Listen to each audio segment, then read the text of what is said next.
Hello പുതിയൊരു വീഡിയോയിലേക്ക് എല്ലാവർക്കും സ്വാഗതം. ഇന്നൊരു ചെറിയ ലീഗൽ കണ്ടന്റ് ആണ് കേട്ടോ. എല്ലാവരുടെ ഒരു സംശയമാണ്, ഒരു ഡിവോഴ്സ് കഴിഞ്ഞാൽ പിറ്റേ ദിവസം തന്നെ പോയിട്ട് പുതിയൊരു കല്യാണം കഴിക്കാൻ പറ്റില്ലേ എന്നുള്ളത്.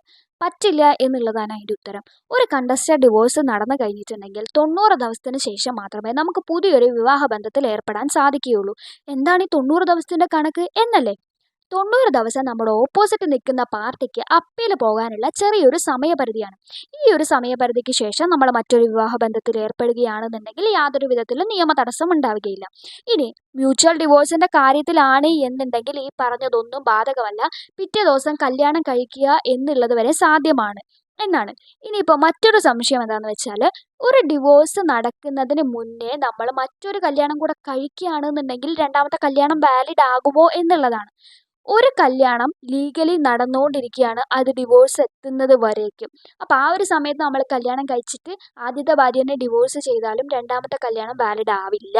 ഈ ഒരു കുഞ്ഞു വീഡിയോ നിങ്ങൾക്ക് എല്ലാവർക്കും മനസ്സിലായി എന്ന് ഞാൻ വിശ്വസിക്കുന്നു. അപ്പം നിങ്ങളുടെ അഭിപ്രായം എന്താണെങ്കിലും കമൻറ്റ് ചെയ്യണം. നിങ്ങളുടെ കമൻറ്റ് വായിക്കാൻ എനിക്ക് ഭയങ്കര ഇഷ്ടമാണ്. അപ്പോൾ അടുത്ത വീഡിയോ ആയിട്ട് ഞാൻ വീണ്ടും വരുന്നത് വരേക്കും ബൈ ബൈ.